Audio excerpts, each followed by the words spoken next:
దేవుని నామని మహిమ కనుక ఈరోజు దేవుని యొక్క వాక్యం పిల్లల ఉదయకాల సమయంలో సామెతల గ్రంథము 14వ అధ్యాయం 11వ వచనం నుంచి దేవుని యొక్క వాక్యం మాట్లాడుకుందాం. సామెతల గ్రంథము 14వ అధ్యాయం 11వ వచనం. భక్తిహీనుల ఇల్లు నిర్మూలమగును, యథార్థవంతుల గుడారం వర్ధిల్లును. ఏంటండి? భక్తిహీనుల ఇల్లు నిర్మూలమగును, యథార్థవంతుల గుడారము వర్ధిల్లును అని చెప్పేసి అని దేవుని యొక్క వాక్యం సెలవిస్తుంది. స్తోత్రం కలుగును గాక. యథార్థవంతులు అంటే ట్రాన్స్పరెంట్గా, అంటే లోపల బయట ఒకేలాగా, ఒకే మాట, ఒకే ఆలోచన, ఒకే తలంపున వారందరూ కూడా వారు తమ జీవితంలో వర్ధిల్లుతారంట. అంటే వారి గుడారం అంటే వారి నివాసము, వారి ఇల్లు వారి కుటుంబము వర్ధిల్లుతుందని దేవుని యొక్క వాక్యం సెలవిస్తుంది. ఎవరైతే భక్తిహీనులుగా ఉంటారో, దేవుడు అంటే భయం లేకుండా, భక్తి లేకుండా భక్తులు హీనిస్తూ ఉంటారో, హీనదశకు చేరుకుంటూ ఉంటారో వారంతా నిర్మూలం అయిపోతారని చెప్పేసి అని దేవుని యొక్క వాక్యం సెలవిస్తుంది. దేవుని నామానికి మహిమ కలుగును గాక. మరి యోబు గ్రంథము 8వ అధ్యాయం 6వ వచనం కనుక ఒకసారి పరిశీలన చేసుకున్నట్లయితే వాక్యం సెలవిస్తుంది. నీవు పవిత్రుడివై యథార్థవంతుడివైన ఎడల నిత్యముగా ఆయన నీ యందు శ్రద్ధ నిలిపి నీ నీతికి తగినట్టుగా నీ నివాస స్థలమును వర్ధిల్లు చేయను రాయబడింది. చూడండి, కొన్ని కండిషన్స్ మనకి వాక్యంలో దేవుడు ఇస్తూ ఉంటాడు. ఆ కండిషన్స్ మనం ఎప్పుడైతే ఫుల్ఫిల్ చేస్తామో దానిలో ఆశీర్వాదాన్ని మనం పొందుకోగలుగుతామండి. కండిషన్ ఫుల్ఫిల్ చేయకుండా ఆశీర్వాదం పొందుకోవటం అసాధ్యం. అసలు దేవుని మాటకు లోబడకుండా కేవలం ఆశీర్వాదాన్ని ఎవరైతే ఆశిస్తారో వారి జీవితంలోకి ఎప్పుడు కూడా ఆశీర్వాదం దొరకదు అని చెప్పేసి అని దేవుని సేవకుడు మీకు మనం చేస్తూ ఉన్నా. ఇక్కడ మన నివాసం వర్ధిల్లాలి, మన కుటుంబం వర్ధిల్లాలి, మన ఇల్లు వర్ధిల్లాలంటే దేవుడు ఒక కండిషన్ పెట్టాడు. ఏంటంటే కండిషన్ అంటే నీవు పవిత్రుడివై యథార్థవంతుడివైన ఎడల. ఏంటండి? పవిత్రుడివై యథార్థవంతుడివైన ఎడల ఏమవుతుందంటే పిల్లరా, పవిత్రుడు యథార్థవంతుడు నీ యందు ఆయన ఖచ్చితంగా శ్రద్ధ నిలుపుతాడంట. స్తోత్రం కలుగాక. ఏమండి? నీ యందు ఆయన శ్రద్ధ నిలుపుతాడని చెప్పేసి అని దేవుని యొక్క వాక్యం రాయబడుతుంది. శ్రద్ధ నిలుపుతాడంట. శ్రద్ధ నిలపకపోతే ఏమవుతుందండి? నిత్యంగా నీవు పవిత్రుడివై యథార్థవంతుడివైన ఎడల నిత్యంగా ఆయన నీ యందు శ్రద్ధ నిలిపి నీ నీతికి తగినట్టుగా నీ నివాస స్థలను వర్ధిల్చే. నీ నీతికి తగినట్లుగా అంటే నీ క్యారెక్టర్ తగినట్టుగా, నీ ప్రవర్తన తగినట్టుగా, నీ ఆలోచన తగినట్టుగా దేవుడంట మన నివాస స్థలాన్ని వర్ధిల్ల చేస్తాడంట. అంతే కదండి, మనం ఎంత ఉంటే అంత, మనం చేసుకున్నంత, మనం కలిగినంత, అంతే కదా. మనం ఎంత నీతిగా ఉంటే అంతగా దేవుడు మన గుడారాలను ఏం చేస్తారంట? వర్ధిల్లు చేస్తాడు. అంతగా మన జీవితాలని వర్ధిల్లు చేస్తారని చెప్పేసి దేవుని యొక్క వాక్యం రాయబడుతుంది. స్తోత్రం కలుగాక. మరి దేవుని యొక్క వాక్యం జ్ఞాపకం చేసుకుంటే కీర్తనలో 112వ కీర్తనలో 2-3 వచనం కనుక గమనించినట్లయితే 112వ కీర్తనలో 2-3 వచనం గమనించినట్లయితే వారి సంతతి వారు భూమి మీద బలవంతులగుదురు, యథార్థవంతుల వంశపు వారు దీవించబడుదురు. ఏమండి?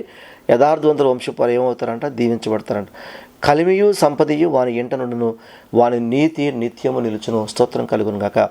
యథార్థవంతుల వంశపు వారు దీవించబడతారు. యథార్థంగా ఉండేవారిని దేవుడు దీవిస్తాడంట. యథార్థంగా ఉండేవారిని దేవుడు ఆశీర్వదిస్తాడంట. ఏమండి?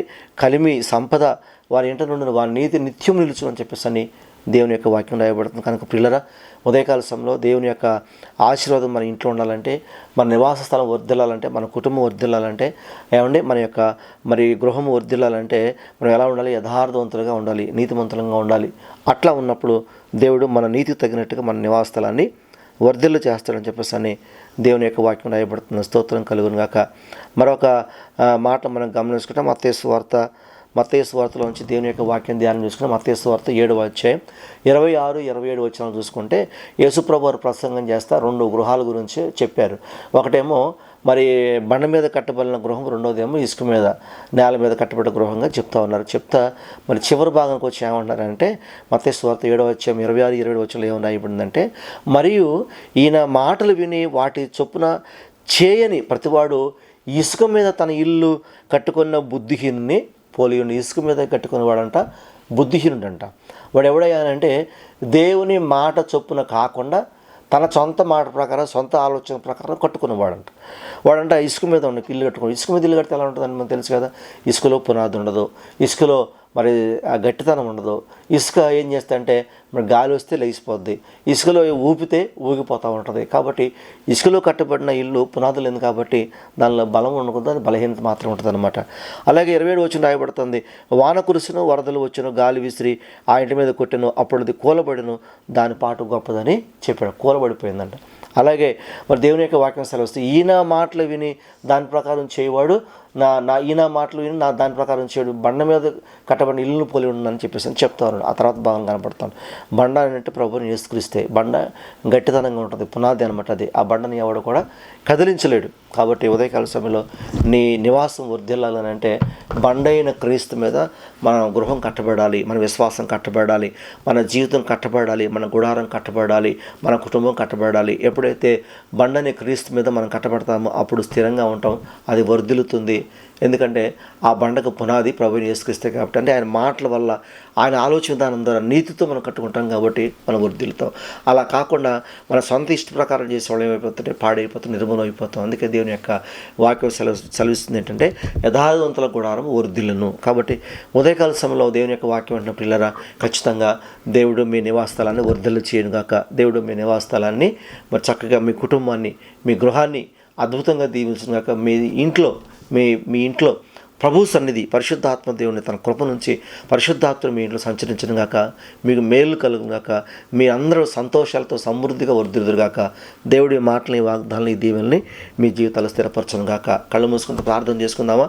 పరిశుద్ధ కృపగల తండ్రి, సర్వోన్నతుని నీ వాక్యం సెలవిస్తుంది, యథార్థవంతుల గుడారము వర్ధిల్లు అని నీ వాక్యం సెలవిస్తుంది. నిజమే ప్రభువా, యథార్థవంతుల గుడారాన్ని వర్ధిల్లు చేసే దేవుడు నీవు ప్రభువా.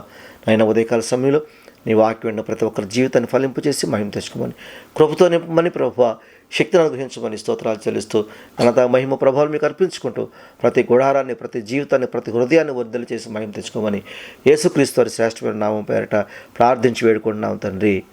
ఆమేన్.